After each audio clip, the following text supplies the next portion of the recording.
Quando minha mãe saiu da Paraíba, eles pararam durante um tempo em Minas Gerais. Com 12 para 13 anos, eles chegaram no Rio de Janeiro. Foram morar lá perto, no ponto final aqui do ônibus que vai para Xerém. Com 14 anos de idade, meu pai tinha 35 nessa época, engravidou minha mãe.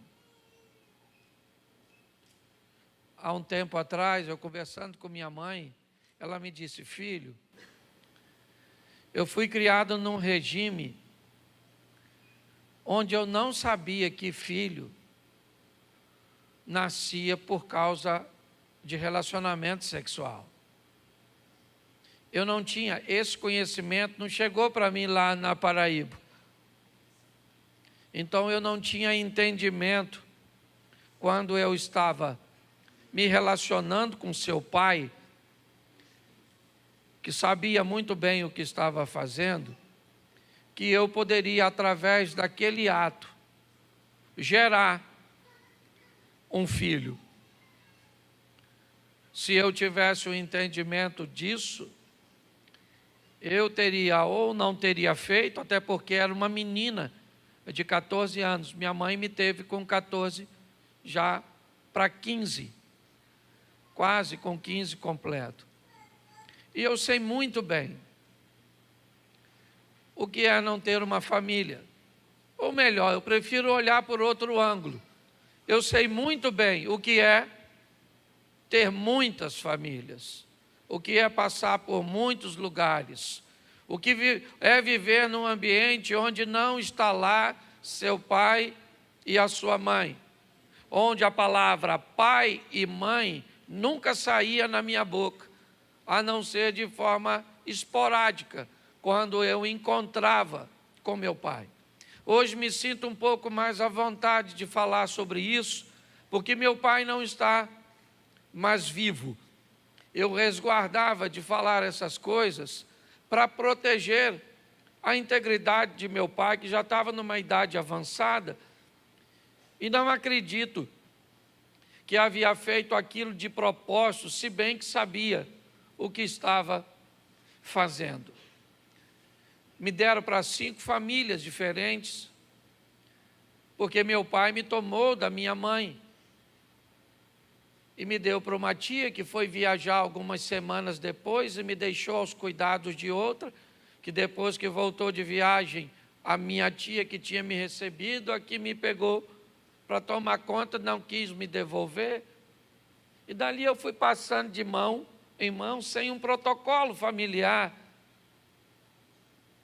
sem alguém para me proteger de fato.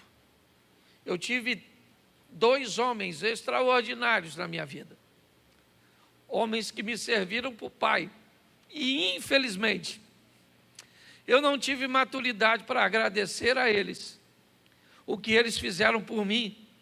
Aliás, um deles disse para minha esposa, assim que eu comecei a namorá-la: deixa esse garoto para lá, porque isso não tem futuro. Você não vai a lugar nenhum do lado desse rapaz. Ele não tem juízo. Era a visão de meu tio, que foi um cara extraordinário.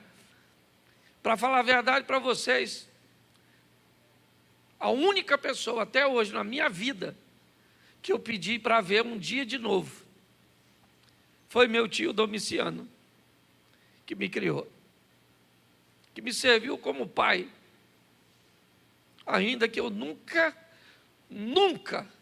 o chamei de pai. Não tinha uma casa, e desculpa estar chorando que eu não estou me lamentando aqui não, está certo, até porque eu sobrevivi a tudo isso, só que dói quando a gente fala, e aí eu lembro dessas coisas, e hoje achei que eu tinha oportunidade de comentar um pouco sobre isso, porque eu tive que sobreviver a muitas coisas, a escassez, não de alimento, eu nunca passei fome, mas como todo menino, e menina também, chega aquele momento que você quer uma roupinha legal. Eu lembro quando eu ia, quem aqui já foi para a escola com a mochila, que era um saco de arroz de 5 quilos, levanta a mão, por gentileza. Não, isso é uma igreja rica. Poucas pessoas, os amigos quando queriam estragar a mochila da gente, sabe o que ele fazia? Pegava a unha, botava assim no saco de arroz e arrastava. Aí ficava aquele arranhão, aquela marquinha, lembra-se? Lembra? É legal. Naquela época, os meninos maiores tentavam abusar dos menores. Também tive que sobreviver a tudo isso. A tentativas frustradas, mas investidas terríveis. Foi um tempo desafiador, porque ninguém tem vida fácil. Mas pasme você, o mais estranho de tudo isso é receber de Deus um ministério focado exatamente numa área que foi a minha deficiência, porque me parece que na ótica de Deus, nosso ministério está onde está a nossa dor. E apesar das pessoas me intitularem, hoje eu falei com minha esposa, nós saímos para almoçar e eu disse para ela, eu não tenho ministério de família, Deus nunca falou isso comigo, eu tenho um ministério para casal, eu gosto de falar para casamento, certo? Do embate, do confronto, porque eu gostaria de ter sido criado num lar, onde eu pudesse falar assim, mãe, ei, passa minha camisa,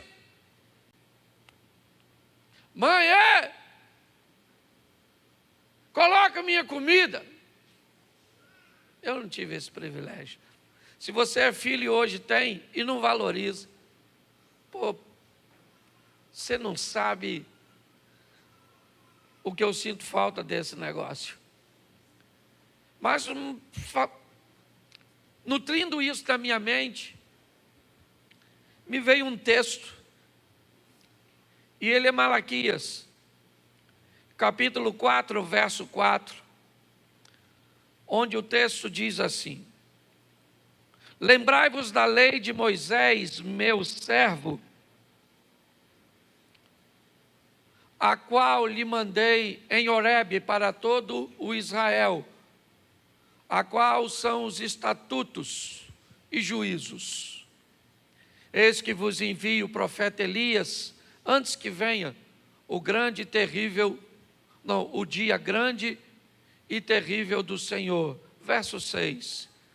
E converterá o coração dos pais aos filhos, e o coração dos filhos aos pais, para que eu não venha e fira a terra com maldição. Feche seus olhos.